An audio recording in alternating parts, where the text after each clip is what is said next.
Hello, hello, hello. How are you? You doing good? You doing great? You doing excellent because I said so. Because I want you to be doing good, great, excellent. Even though we see the things that's taking place that we see that's taking place, you still can be doing excellent because you have the power right in between your ears to make everything in your life the way you want it to be. The power of the mind. Yes, you do. It's been a few days, but here I am, still with you, bumping and grinding. But I've got some major changes. I'm in the process of doing myself, so I understand. Nevertheless, let's hit the subscribe button, the like button also, the like, boom, thumbs up, and then that incredible bell so that when I put these videos up from Israel, your brother from Israel, you'll be able to get them, get notified. Talk about the mind today. I just want to have a general conversation. It's been a few days, and I know you probably I even said to myself, man, I haven't did a recording in a minute because I was like going almost every day dropping stuff for you. But I got good news. I got a house full of guests from America. I got someone in from Chicago. They're going to be here with me a hot minute. Well, not a hot minute, a warm minute. They say they want to stay 3 months, maybe 6 months. But they're quite comfortable in the Nubian King Palace. And today, later on today, I have another guest rolling in from Atlanta, Georgia. They want to stay a hot minute, move around. They're going to Jerusalem, Eilat, the Dead Sea, Tiberias, Tel Aviv. But because they're great friends with me, they say they cannot come to Israel and not spending the time with the Nubian king. So they want to stay 2-3 days with me. They want to have some face-to-face discussions about things that they want to discuss face-to-face with me. Sit on the beach. And up until now, because the view from my living room of the water is so great, they generally get stuck right there in the living room. When I fire the air conditioning up and they walk in, it be hot like it's in the 90s over here. And so when you open that door and that air conditioner grabs you and wrap its arm around you out of that 90-degree weather, and then I give you that cool, refreshing, filtered water, you know what I'm saying, whoop you up a little something to chop on.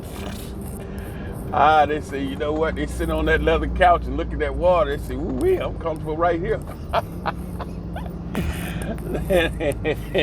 And they generally don't even make it out there to the beach. But, some do. I had a guest come up a couple of days ago. They made it to the beach.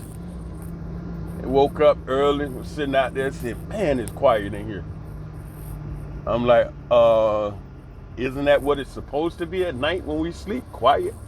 Yeah, but quiet all day long. I said, yeah, one thing certain.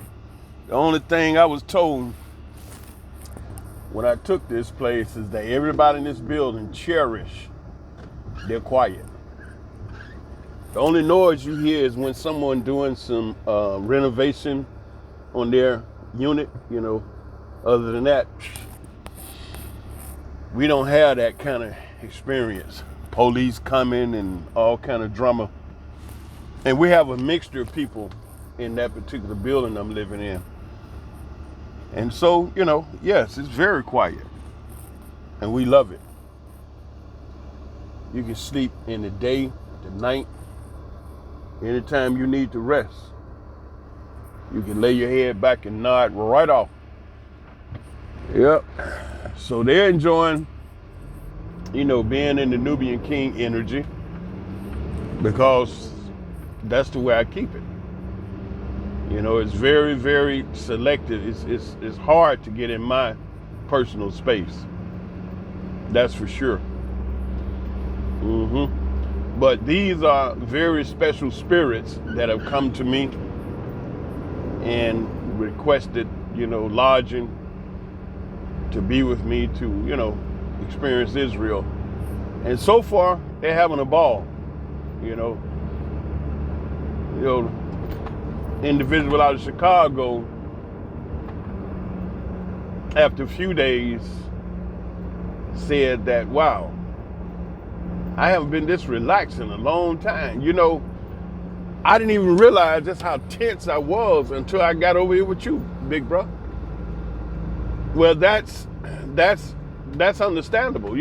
If you are born and raised in a violent, tense, stressed out society, you become acclimated to that, and that's all you know. And you don't realize just how tough you had it, or how tough you living, or how stressed you are, until you get in a stress-less society where you're not worried about the police, you're not worried about drive-by shooting, you're not worried about mass shooting, you understand? Then you begin to relax and realize, Shazam, how I've been living. You've been living in a war zone. That's how you've been living. You've been living in war. And yes, Israel has its reputation. True that. I'm not over here, pushing up Israel. Woo, woo, the best, They have a situation between them and Arabs. Me, from America, in between all of that. Walk right through all of that. They know I'm not their enemy. They not, walk through all of that. And I've been very fortunate. I've had some great forms of employment. I opened 3 auto detail shop, construction going, a construction company. I had 43 working, 3 secretaries. I was rolling for a season, And I've been fortunate. I'm just, to say the least, living over here in Israel. I don't have no complaints, really, I don't. Because I understand their mentality. And that's going to be very key for anybody maneuvering through this dispensation on this planet. Understanding the mindset of the humans that you are in the midst of.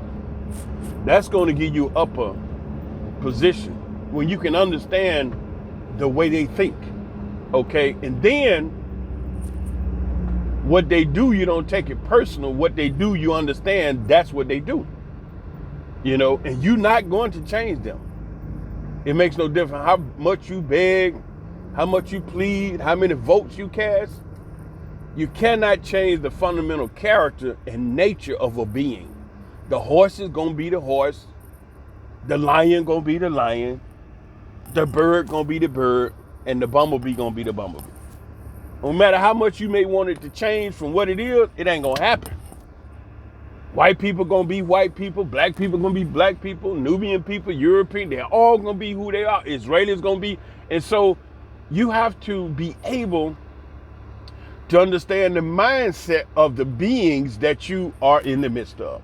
And so when they do what they do, you don't get so disturbed when they do dumb stuff. Because that's what they do. But what you do, you elevate to a point of understanding to where now you can conquer them, you can deal with them.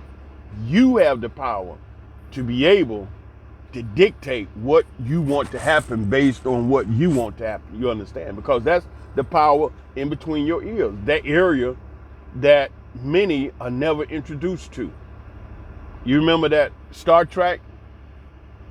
Space, the final frontier, go where no man has ever gone before. Right in between your ears, that little space right in between your ears is one of the most misunderstood and unknown areas on this planet. that space in between your ears, and just how powerful it is.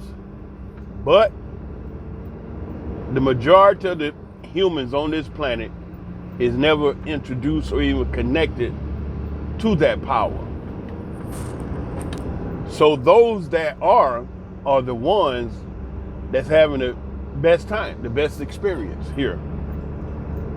You know, I mean, because it's like, okay, and this is just, you know, it could be a joke or it could be however you want to take it. Life must be hard when you dumb.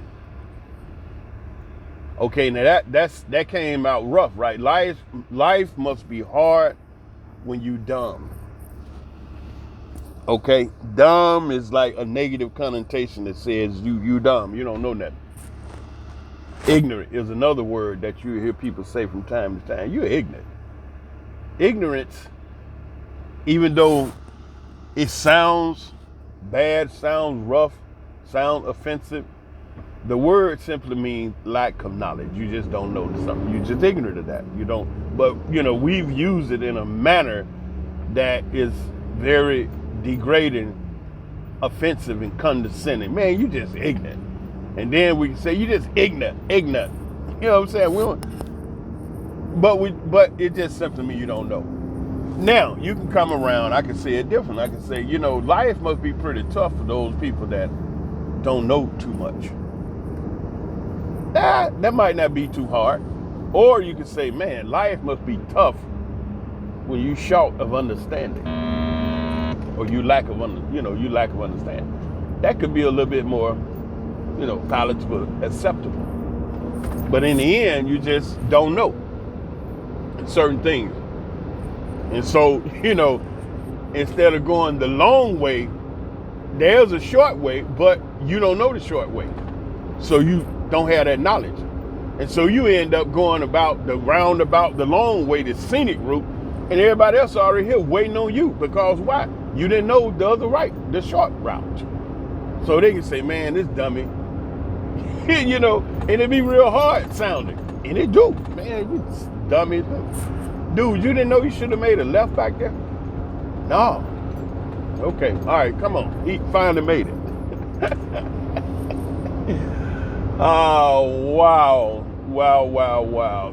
That mind is an incredible tool that would be so good to elevate.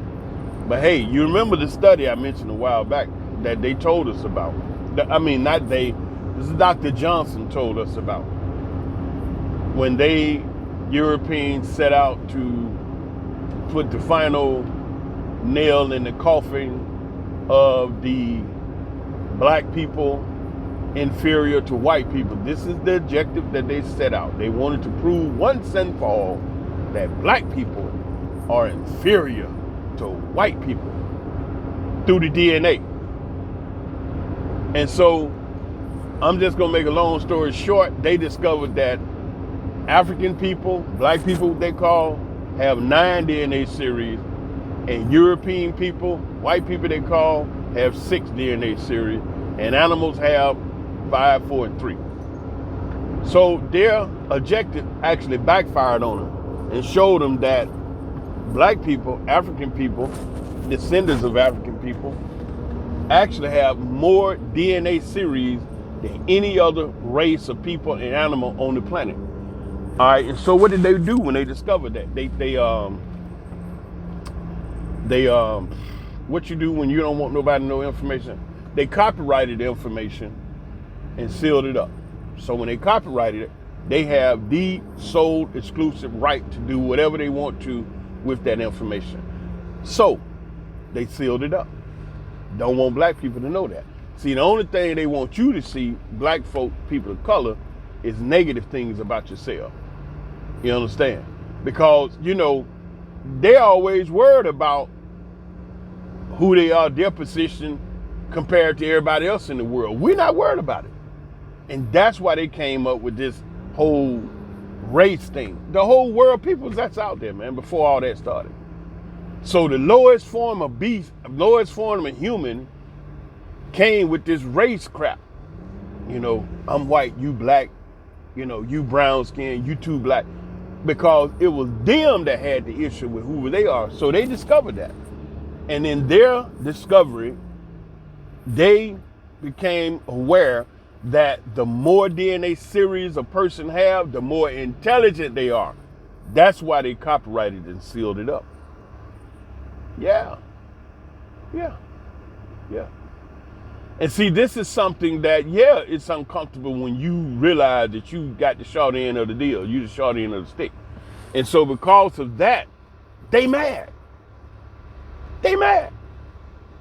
That's where it comes from. They mad.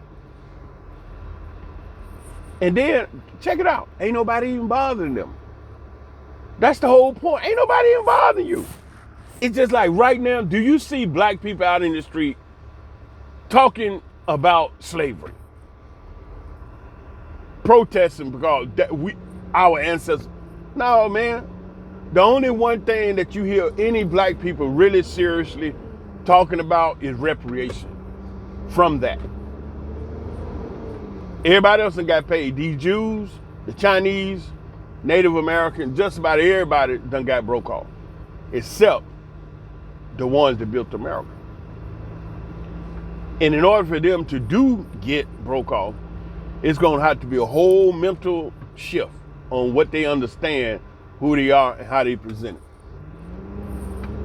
Yeah, the mind has to shift, all right, before any reparation can be paid to the descendants of slavery. And then you look and see, you don't even see black folks complaining about it. That's all you hear them talk about. When you hear black people talk about slavery, it's reparation. Because why? We living right here now today, all right, and we just want to go forward in peace. That's it. Okay, it happened. And nothing we can do about it. It happened. But do what you do for all these other people. Even the Chinese, they use slavery as a reference for them to get reparation. And I remember the statement, the key statement in their proposal. Their ancestors received slave-like wages for the work they did in America, mainly building the railroad. But you see the point, it said slave-like wages. That's a lot of damn nerve. Slave-like wages. First of all, the slaves didn't receive no wages. So how can you even make that comparison? So everybody has used us for food and fuel for their table. But one major problem is the mindset of too many of my people is shooting all over the place. And that's by design. When I went and I was on the OC the Great TV show and I broke down the entire Willie Lynch, Let's Make a Document, line by line. Line by line. And a lot of people say they have never heard a document like that. Then lo and behold, pop up, you get some people straight up denies it. Not white, these black folks. It wasn't even white people that said that wasn't true. I've never heard a white person say it, but I've heard several black people say, oh, that's not true. That never happened. Da da da da. What? Wow. You see? But it says that right there in the document. He said, we will call, he said, what? You call enmity and decision. Division amongst the slaves. Let's make a slave mind. And so I'm talking about the power of your mind right now. And if you walk around with 9 DNA series and everybody else got 6, then that means you are the most intellectual being on the planet. It'll make no difference whether they get upset or not. That's true. Let them be upset. I mean, so what? I didn't do it. The Creator put it up like that. So now what you have to do with your 9 DNA series, you have to become more knowledgeable of yourself and the power that you possess and the things that you can do. But they know, what I'm saying, this is no secret. They know. They know this. They know who you are. Up there in New York, Buffalo, at the top supermarket. Not 10 brothers and sisters was killed. One of them was a retired police officer that actually put together an engine, a car engine, that ran off water. Now the word going around is that situation up there at Tops was not just a random mass shooting, it was an execution of that brother, and the rest of those people were collateral damage. This is what's going around now. Well, when you look at the incredible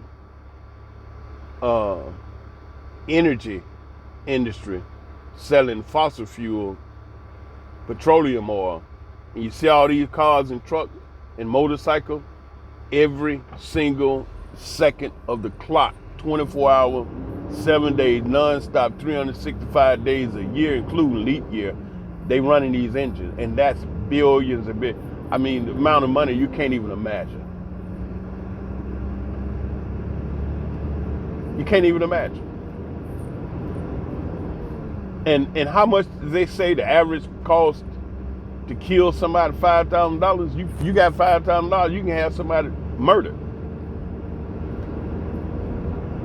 And so, here's a black guy, insignificant being. Don't nobody give a shit about black men. Me, us, not. Hey man, who care about a black man? Nobody. They have done Hollywood controlled by the Jews out there, who also own many NFL, many NHL, many NFL, NBA sports teams owned by Jews. Jews control Hollywood, Jews control world banking, Jews control a lot of stuff, right? Hollywood has been very, very instrumental. One of the biggest proliferators of the negative stereotype about me, the black man. You need to fear him. I remember back in the day, you walking down the street in Atlanta, Georgia, you walk past a car, a white woman sitting in the car. I'm out there on the sidewalk, walking down the street, minding my own business. You can hear the door lock. Y'all don't know about that. I do. I remember that. Then they start gripping the purse. Or they see a black man walking down the sidewalk, they go across the street. They do that shit here in Israel. And don't even know I'm the safest man you ever be around. And then the one that's committing all these wild acts of crime is white people. But when you sit up and be conditioned in your mind to think that the black man need to be feared, you don't even notice what the white man doing. Because he say, look at that Negro out there. Look at him. He just shooting each other. They just killing each other. It's a whole mind trick that they've played on the world against me, the brother, the black man. I ain't worrying about none of that, man. You know what I'm saying? I come out here, I do my thing, I go home. The main thing I like to do at house is clean it up. Make sure my house is clean, smelling good and neat.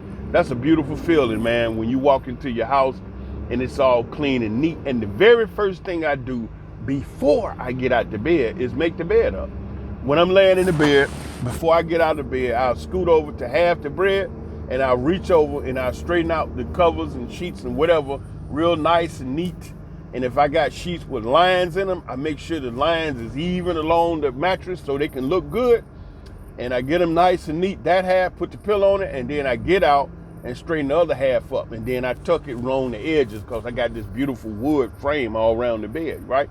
And so I make it nice and neat, right? I look at my furniture and I, okay, need to dust when I get back in. So when I wake up, I wake up real good feeling. And then when I come back to the house after working and I step up in that bedroom and the first thing I see is a big old pretty nice made up bed. That does something to your psyche. It makes you feel good then right out the window, all that blue water. You understand what I'm saying? So this is good for your mental health.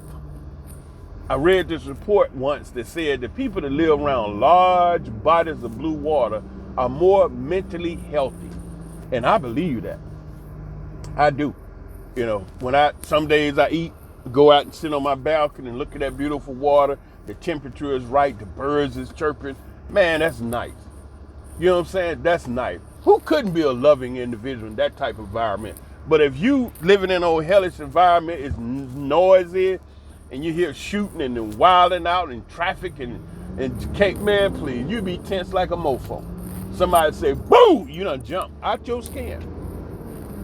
Man, please. Then me, I'm not a drinker. I don't drink beer. I'll drink real expensive liquor from time to time. Like if I buy a bottle of drink, like y'all probably know this brand called McAllister. I think they sold a bottle of that stuff for like $2 million over here in Israel. It's hella expensive. You can buy it $200, $300, $400, right? I get a bottle of that. That jive lasts me a year. Woo, so long. And then I take some Jack Daniels, like Select, that real expensive. It lasts a while. Cause I like, what I really like is see the bottle sitting on the shelf. And that's different. They don't have to be full or empty. It's just I got a place in my kitchen that my cabinets are glass and wood and metal and all kind of fancy stuff. And on the very top shelf where I put those bottles, you can see them because the glass up there is frosted. It's not clear. It's got this light frost on it. And you can see the Jack Daniels, the Johnny Walker, the McAllister, the Chivas Regal. I think that's it, right?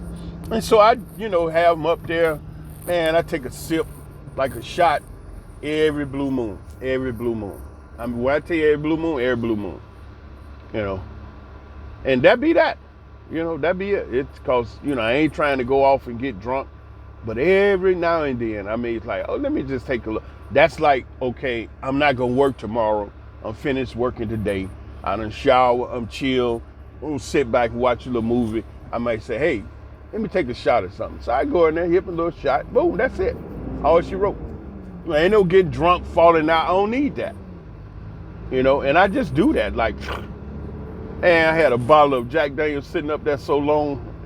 If liquor dry up, it wouldn't have been none. And when I went back to get that little shot, but liquor don't dry up. And that's about it. I don't do no drugs. When I had a car accident over here, guy hit me head on, came and almost killed me.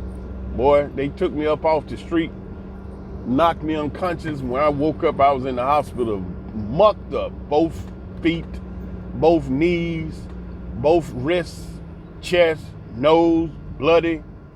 Man, I was jacked up. Left me with my right hip. The doctor said 1 more micro ounce a pound.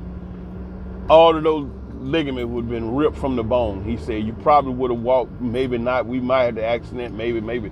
So what he did, he decided that since they wasn't ripped, he said they were severely damaged.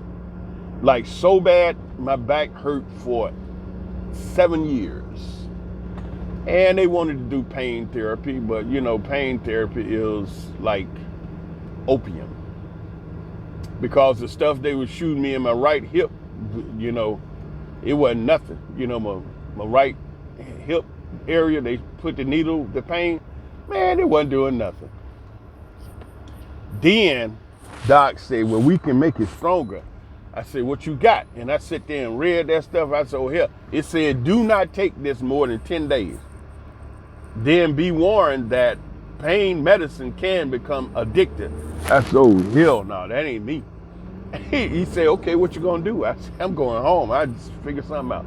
And I dealt with the pain. I have a very high tolerance for pain. And I figured out my mattress was too soft, so I got a board and put it on the bed halfway the board and put a couple of little, blankets on it. And they gave me a lot of support. That helped a lot, because your torso and leg have different weight. And if your torso sink in the mattress and your legs don't, then the stress is going to be around your hip, your back. That's where the ligament is damaged. So that meant my ligament was as always, So I figured that out. And then some friends of mine, Israelis, they came through with the medical. Whew, good googly boo. Israel, they do this thing. They got this technology on lock. Y'all may sit over there and think in these other countries that Israel sitting over here riding on camels and donkeys and dumb and don't know stuff. Shh, yeah, please. I told you, one of my friends told her that work over there in the hospital in America.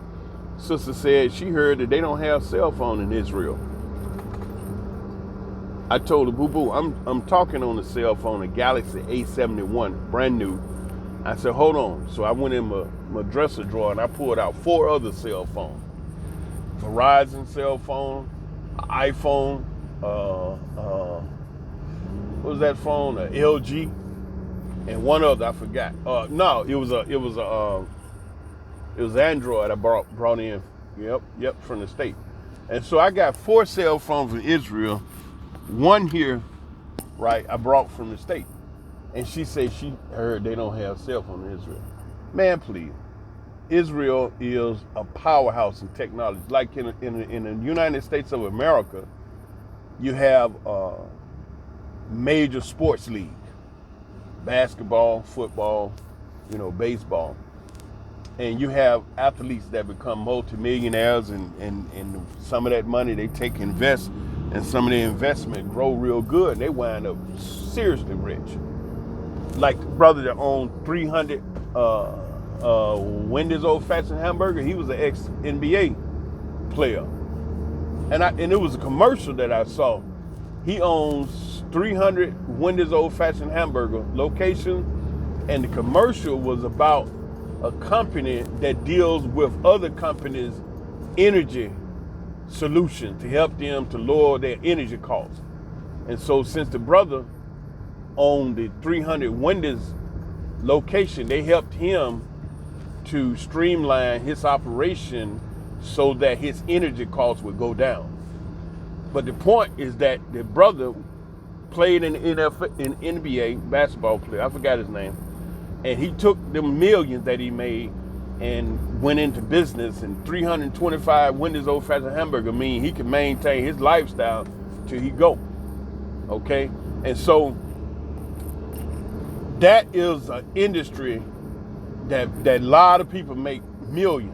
The sports industry. You could be an athlete, you could be an agent, you could be a team owner, you could be a management. It's so many different areas in sports in America that you become a multimillionaire, do quite well. Entertainment, same thing. You can be an actor, you can be part of the crew, you could be so many different ways that you become multimillionaire in entertainment. Business, same thing for business. And business cover both of those areas. You have the business of sports, the business of entertainment. So those 3 work hand in hand, that they're powerhouses, right? And that's where a lot of people make a lot of money. Now you come to Israel, one industry, those industries in America, the sports industry, the entertainment industry, and the business industry. They are powerhouses that many, many, many people can make millions and millions and do exceptionally well for themselves. Now you come to Israel, and one of the main industries that a lot of people can get or have already gotten very wealthy on is technology. In Israel, technology is the powerhouse over here. That's the big dog, the big giant. You know what I'm saying? And so you have a lot of people that become very wealthy in technology in Israel. So don't think that, Israel is over here lacking in the area of technology. It's not. You know what I'm saying?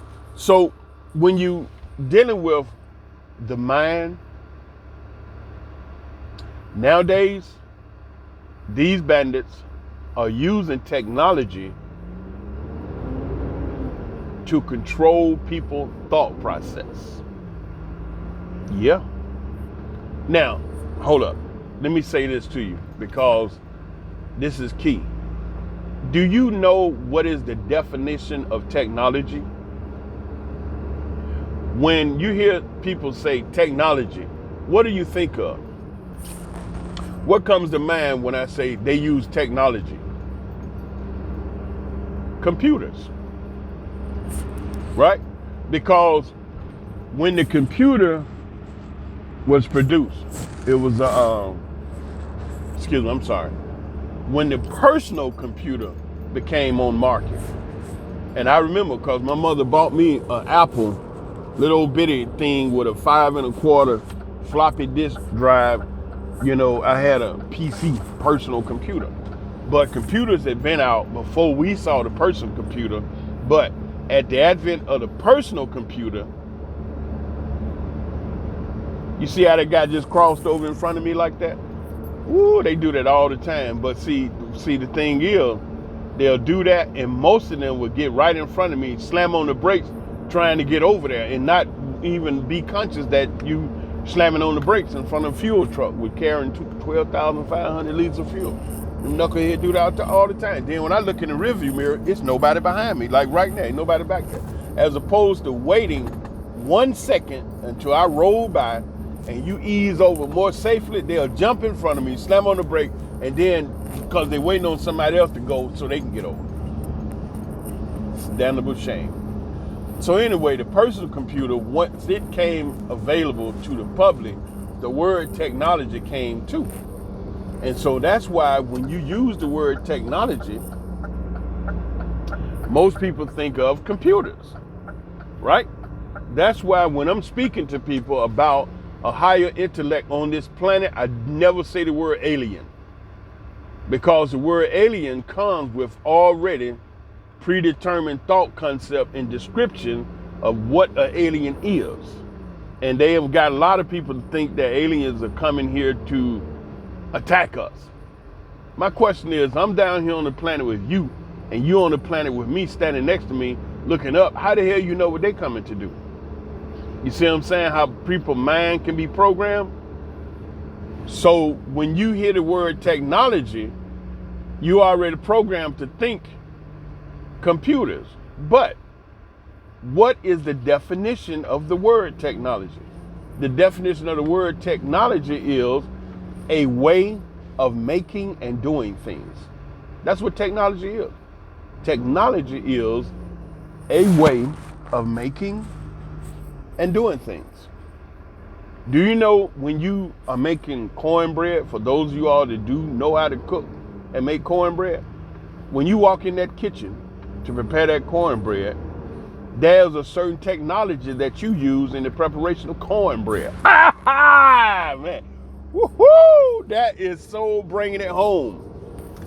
The technology that you use is what caused you to produce that delicious cornbread. Because technology is defined as a way of making and doing things. The way you make your cornbread, the way you do that, that's technology. You go get that corn flour, like some people make skillet bread, and some other people call it fried bread, fried cornbread on the skillet. You put hot water in the cornmeal, and some people use a little bit of flour, a pinch of sugar, and a pinch of salt. And they, one sister, she showed how she take a pot of boiling water and just almost pre-cook the cornmeal. She put it in there until it cook and it gathers and thicken up. Then she get a bowl of cold water for her hand, and she rolled it into a ball and flattened out. Then she put it in the skillet and fried. She called that fried bread. All that's technology. Technology is a way of making and doing things. So there's a technology in the way you make cornbread. So now that you listen to me and your IQ has just been raised about your technology in producing cornbread, now you can go out when you hear the word technology, understand it does not necessarily just mean computers. Okay, that word came real popular when they brought out the PC, the personal computer, because prior to that, they had big mainframes. I went to DeVry Institute of Technology and studied electronics, and I got in corporate America, and I worked on mainframe. I worked on that 3270 emulator, first that IRMA board, IRMA. Man, I was a big burner in that. Oof. Knocked them boys out. And so I worked at Digital Equipment Corporation up there in Norcross, Georgia, and we produced that IRMA card. The IRMA card allowed your piece of personal computer to look like a mainframe downline, because you had those databases. You had one in Florida, which was tropical, and then you had the other one in Stuttgart, Germany. In those days, they were the largest databases on planet Earth in Stuttgart, Germany. And then the one down in Florida was the second largest database. Okay, and so in order to tap into that database, it had to be a mainframe computer. Now the mainframe computers, they had particular codes and protocols that they would shoot down line to the databases. All right, and then when the database terminal see that, then they know it's either college, university, government, or military that's seeking the information on them drives. And back in those days, they didn't have they had drives, tape drives, you know, because I worked at a database in Norcross, Georgia, right across the street from Digital Equipment, you know. And so what I was doing, I was working the day over at Digital, doing everything up there, repairing the 3270 emulator, the IRMA cards and everything, the other mainframe boards. I repaired the microprocessors. I repaired the PC boards. You know, they would come into us, and the board may have 50 chips, 100, you know, some boards, double trace, and all kind of sophisticated electronic parts, IC chips, integrated circuits. All right, that was back then. Nowadays, they got them so micro that these cell phone technology, you know, it don't change, it gets smaller and faster. So the same thing that we did back then, it applies today, but much, much, much smaller and faster. So small to the point you don't repair it, you just replace it. All right? And so the mainframe that I operated on back at Digital Equipment Corporation, I worked on the brains of the system called the microprocessor. And then you had the AS cards, the other guys worked on, they were much simpler to repair. It's basically pop out a chip, put a new one in. But on the brains, the processor board, you had a lot of more equipment up in there that you had to sit down with this, you know, the schematic, the oscilloscope, or either the spectrum analyzer, and that's what I use. The spectrum analyzer is much more sophisticated than the oscilloscope. Then I used the HP microprocessor simulator, you know, a couple of DVMs. But I got to a point where I memorized the address and data bus coming off that Intel microprocessor, 26-pin microprocessor, 13 on the left, 13 on the right. Pin 7 was 5 volts, you know, and I remember the data bus and address bus, all that stuff. Remember it by heart. And all that, you know, technology is a way of making and doing things. So when I came to Israel, I still had them codes in my head. I remember all that stuff. And I got a job here in Israel repairing boards that they had bought from America that broke down. They couldn't repair.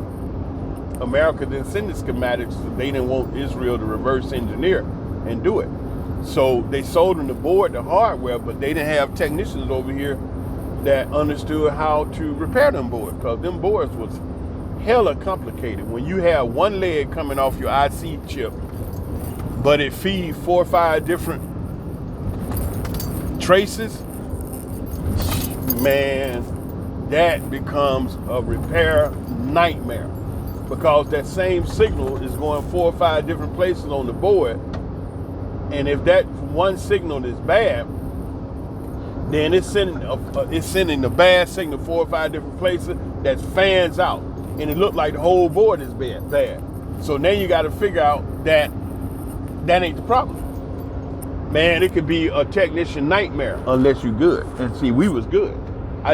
We developed a way to determine exactly which chip was bad in an instant.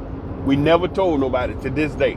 To this day, we still never. It was 4 of us that developed that technology to determine which one of these IC chips was bad within seconds, and we never told nobody this day. We swore to each other. It was just 4 of us, and we never told anybody to this day. When I came to Israel, IAI, Israeli Aircraft Industries, is a company that they deal with airplane, aerospace, aero engineering, all that sophisticated stuff. Okay, I came to Israel, and I got a job with them actually. And what the way they had it set up is they had a contractor, all right, working in the building, but he owned the company that had all the technicians that was doing all their technical repair work. So I met this guy, all right, Ofer Elibas. This is history. You're about to hear some history that you never known. And so Ofer gave me a shot. I might need to tell you this, because this is Israeli aircraft industry, and they're working on top secret, sophisticated work. When I went to the gate of this place, they had all these soldiers, 5 soldiers that had Uzi machine gun, and Uzi is very popular, and Israelis made that Uzi machine gun. These boys pulled their guns on me because I walked up there. I didn't ride a car or nothing. I just got off the bus. It's something I wanted to do, take a day out, and I go up there. The guy told me what time to come, and I walks up to this gate. Man, them jokers, click, click, click. Who are you? Where you come from? Me up top. My thought of say, I'm doing a lot of 3 different languages. I raised my hand. I say, I'm Daryl. Hey, man, come, Ofer, And so they get on the horn. They call the guy. They know it, And he said, yeah, that's my special guest. He came to see me. They say, well, he can't get in. He don't have no clearance. And so you have to have, Mossad clearance to get up in there. You can't just be no regular background check with the police. You got to go Mossad, police and all of that to get that badge to go in that location. So Ofer came out to me at the desk, and these 5 soldiers still had their weapons on me. When Ofer came, he brought a computer out with him that had the Irma card in it. Only when Ofer came in that door, he told them guys, stand down, here's my guest. Because you got to figure I'm a black guy. Way back in 1970-something in Israel, at one of the nation's most secure, top level, high level, you know what I'm saying? A black guy. What? Oh, man. So anyway, he brought the computer there, and we stood at the desk, the security desk. So the 5 officers standing there, one on each door, with 2 doors, one out, and another 2 guys and the guy over there, all got their weapons on me. Then Ofer said, stand down, he's my guest. Then they slowly lowered their weapon, but they didn't move. They kept their hand, And so he brought the computer, and we did initial, hey, how you doing? Good to see you again. Because I actually met him in Tel Aviv at another one of his businesses. That's where we talked. And then he told me to come on out there, And so he said, good to see you again. How you feel? I said, yeah. He said, I'm sorry for the security. I said, hey, don't apologize. They doing their work, man. That's what they supposed to do. I don't want them to let no bad guy through. You know what I'm saying? Good. Kudos. Hey, they did what they supposed to do. They don't know me. I don't know them. What? No big deal. And so we got on into the computer, and based on the conversation, he was blown absolutely away because I remember everything. I was telling him stuff about the computer he didn't know about. And so what happened, he went to the head of IAI, Israeli Aircraft Industry, and beseeched upon him to allow me to come. He said I would even handcuff Richard to me, and he will be with me the entire time. He said, nope, if that man do not have clearance, no way. We don't know who he is. Even though he's your guest, you can handcuff him to you. The guy told him you can carry him around. He's not getting in his facility. So what Ofer did, he set up an external laboratory in a friend of mine apartment in the city of Herzliya up north. Herzliya is one of those cities that you will find just about all the American companies and corporations operating in Herzliya Patuach. So a friend of mine, he had an apartment over there, and Ofer and I carried all the necessary equipment up in there, and I set up a laboratory. And I skipped a portion. All right, let me go back. This is interest. It's good history for you. You should hear this. And so I skipped a portion. Okay, after they denied my interest because I didn't have the clearance, Ofer, he set up a office in a building, not too far. It was still in the area. And that building were other subcontractors of the Israeli military government or whatever. They also was working on top secret aircraft industry, design. Because, Israel and America, they in bed together military-wise, and America will send military equipment here, but most of it, they don't send the software to operate it. How I know my son and daughter, I had a son and a daughter that was in Israeli Air Force, and they were engineers of F-16, F-15 fighter jets.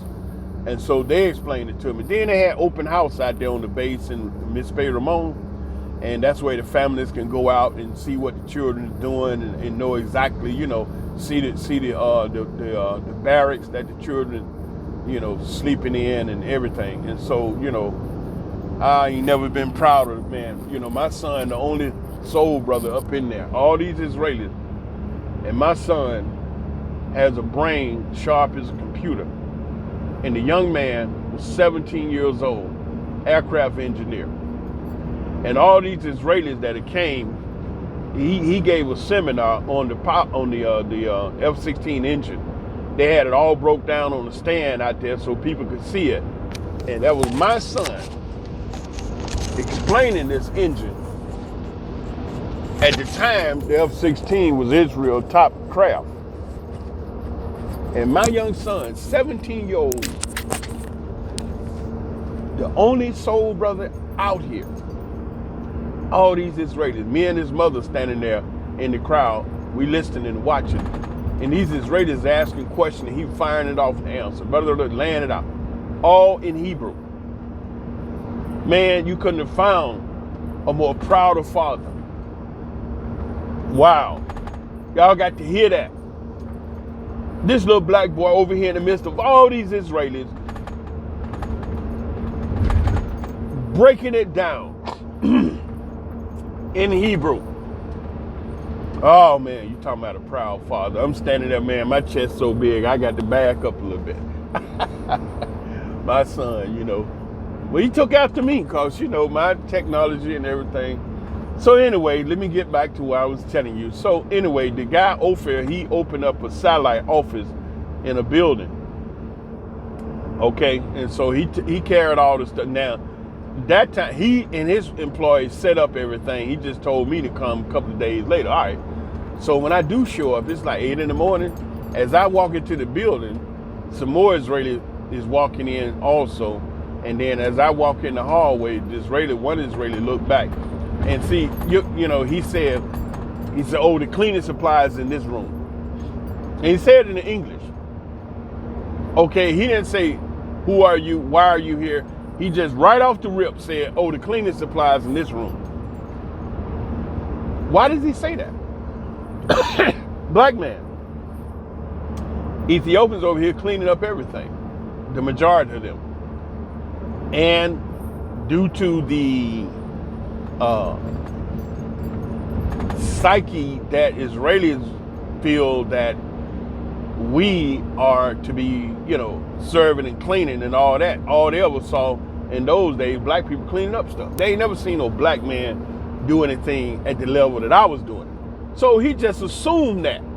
And that was so daggone offensive and disrespectful. I mean, he didn't even say Boker Tov. Boker Tov was good morning. He just walked, he looked at me, clean supplies in this room right here. And he opened the door and showed me the clean. I stood there and looked. I said, okay. And he looked at me like, what, you don't need a cleaning supply? And so I went on down the hall and made a left, went up in the room. They looking back like, where this nigga going? So I get in there, shut the door, and I go to work. So Ofer comes later on, a few hours later, and I done fixed about 6, 7, 8, 9 of them boards that he say his technician couldn't fix. I had them running, they, going through burn-in. The relay was clicking, click, click, click, click. The LED was on, the boards is working.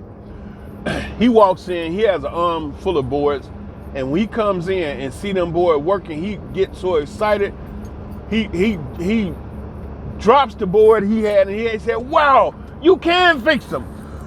And see, when he said that, that let me know that he was really moving faithfully on my conversation. My conversation was so strong, he was smart enough to know, I can't let this brother just come and go out of my life, and I know my men can't fix this board. I give him a shot based on the conversation. And when he walked in and saw those boards operating, he dropped the boards in his hand and said, you can fix them. And he, bam, them boards hit the floor. And I look around, like, the hell going on with you? And he started picking the boards. He said, I'm like, I told you I could. What, you didn't believe me? But see, it's the whole black thing, because what really in those days, and even now, Israelis are not used to seeing black people doing high-level skilled jobs. Even when I was running the cranes, they'd be just amazed, like, what the hell? Even me driving this truck. Hell, I had an Arab guy ask me, do you go and fill it up? What do you mean, do I go and fill it up? Do you go in the Beit Zechuk? That means, do I go in the fuel depot? Yeah, I go in the fuel depot. And initially, I didn't understand where he was coming from.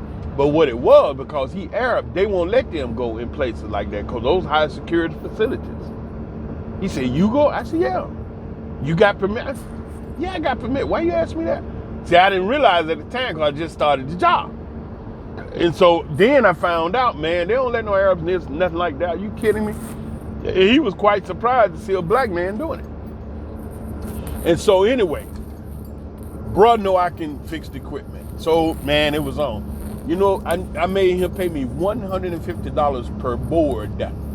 Y'all can't imagine how much money that was back in those days. I came here in 1971, May 15th. That happened around, I think 77, 78. I made him pay me $150 boards. I was knocking them babies out left and right. I remember the first check was $1,500 because I had 10 boards running. He gave it to me. Yeah, buddy. That was so much money, and I made him do that. Because they had boards that they could not repair. Them boards cost big money. And sitting up on the shelf broke. Only thing they could do was order new one from the state. America having a ball, they didn't care. Shit, give me that money. And so when I could knock them babies out, whoo-wee, boy, I had a ball. Yes, I did. Oh, man. So anyway, that lasted real short. Why? Because them same white dudes that was in that building that saw me walk in that office. One day I was in there working, I had the door open, so they were walking by, snooping and looking. What the hell is this dude doing in here? And so when they come to find out that this guy is actually working on equipment, they had a shit fit. What? Hey, what? Yeah. So they made a complaint to the company that there was an unauthorized individual in the building, and everybody want to know who. So come to find out it was me. So Ofer couldn't allow me in the building no more. So what does he do? Oh, he ain't finna let this cash cow get away. He repairing all these boards. Now they can save all this money. And so what happened, he set up a satellite in an apartment that a friend of mine had in Herzliya Batur. And I went to work. Knocked them out. And then it went from them Irma boards to other pieces of equipment. And they sitting up, they think they so smart. The dude brought me a CAD system, CAD, computer A design, and it had all of the high level, sophisticated designs that they had been working on. And they had EEPROM chips in them. And I don't know if it was an oversight on their part or they just didn't know. But for me and mine in digital, we would have never made this mistake. The mistake they did, they sent the doggone equipment over to me to be repaired. And they two mistakes they made. They left the doggone EEPROM chips in the equipment. And secondly, they didn't erase the data, the information that was on the chips. And see, it was a glass. See, this is something I'm sure technicians don't know about because this was so long ago. They don't even make equipment like this anymore. But anyway, the EEPROM chip that they left in the board, it had a glass window on the top where when you do want to erase the information on there, you sit them in a UV light box and you turn the UV light on and it erases all the data. It actually rearranged the electron and put them back off to zero. And so what is actually happening is you actually rearrange, you're erasing the information. They didn't do that. Okay, if they didn't have a UV light box, they could have just popped the chips out because they was in the inserts where you could just slide them in, slide them out. They didn't do that. They left it all in there. And OFA brought the equipment to me because, it was malfunctioning. And so when I fired it up and had my screen up, first thing I saw was the aircraft they was working on. I said that was dumb. And I just moved it around. It was 3D. I moved around, looked at it, and then, I repaired the thing, gave it back to them. But they never knew, that I was looking at what they was doing with they smart sales. Know every damn thing. Oh, God, it's just funny, man. It's funny, Yeah, man, they did that. Left all that information in there and sent that right out the building. Now they gonna do all this high level, sophisticated, oh, he can't get in the building, security check, but then they turn around and send all their equipment to me.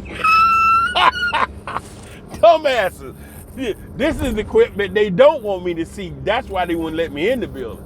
And them ding dong wind up bringing all the damn equipment to me. Damn, sitting there. And so when the brother that owned the apartment walks in, he like, see, he had been gone. He's a big time entertainer. So, he told me I could stay at the apartment, right? So I'm cool. He'd been gone like a week.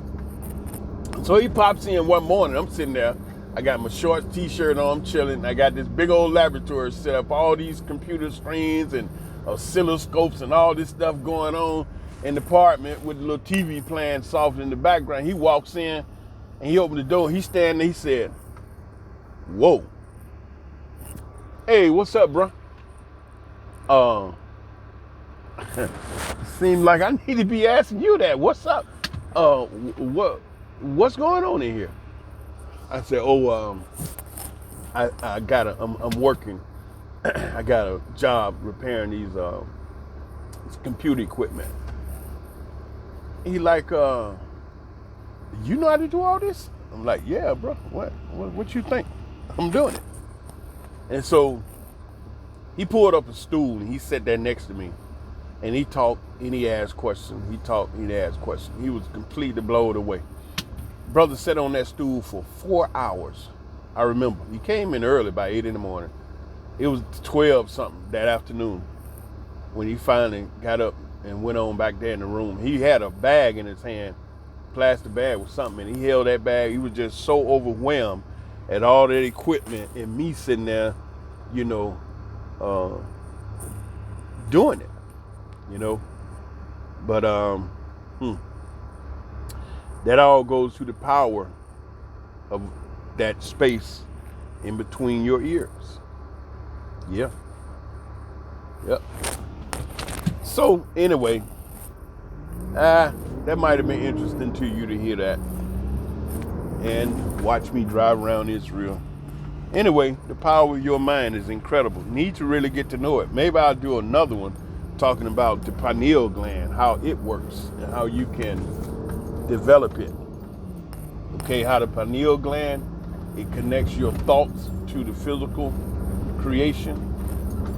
And that's how your thoughts are able to have power and control over your physical creation. And believe it or not, there are individuals. Take that mask off.